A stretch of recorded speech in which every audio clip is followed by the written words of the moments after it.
ಮತ್ತು ಇವತ್ತು ನಮ್ಗೆ ಆ ರೋಗಗಳು ಸಹಜವಾಗಿ ಕಾಣಿಸ್ಕೊಳ್ತಾ ಇದ್ದಾವೆ. ಕ್ಯಾನ್ಸರ್ ಮತ್ತು ಹೃದಯ ರೋಗಗಳು ಅವುಗಳನ್ನ ತಡೆಯುವಲ್ಲ. ನಾವು ಸುದ್ದ ಬುದ್ಧಿವಂತರಾಗಬೇಕಾಗ್ಯದ.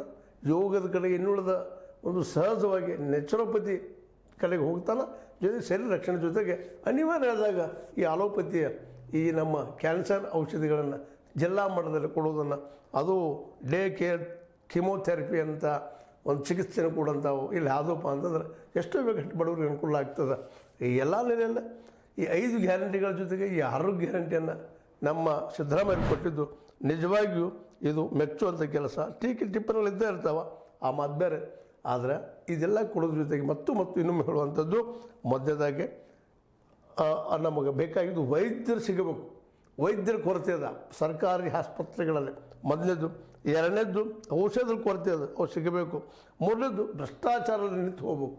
ಇವು 3 ವಿಷಯಗಳಲ್ಲಿ ಸರ್ಕಾರ ಕಾಳಜಿ ವಹಿಸಿದ್ರೆ ಈಗೇನು ಆರೋಗ್ಯ ಗ್ಯಾರಂಟಿಯನ್ನು ಹೊತ್ಕೊಂಡದ ನಿಜವಾಗಿ ಯಶಸ್ವಿ ಆಗ್ತದೆ. ಮತ್ತು ಟೀಕಾಕಾರರಿದ್ದೇ ಇರ್ತಾರೆ, 5 ಗ್ಯಾರಂಟಿಗಳು ಅರ್ಧ ಕೊಟ್ಟಿದ್ದಾರೆ, ಗಿರ್ಧ ಕೊಟ್ಟಿದ್ದಾರೆ, ಕೊಡೋಕ್ಕಾಗ್ತಾ ಇಲ್ಲ ಅಂತೇಳಿ ವಿರೋಧ ಪಕ್ಷಗಳು ಮಾತಾಡ್ತಾರೆ. ಅವ್ರು ಕಂಡಿದ್ದನ್ನು ಹೇಳ್ತಾ ಇರ್ತಾರೆ.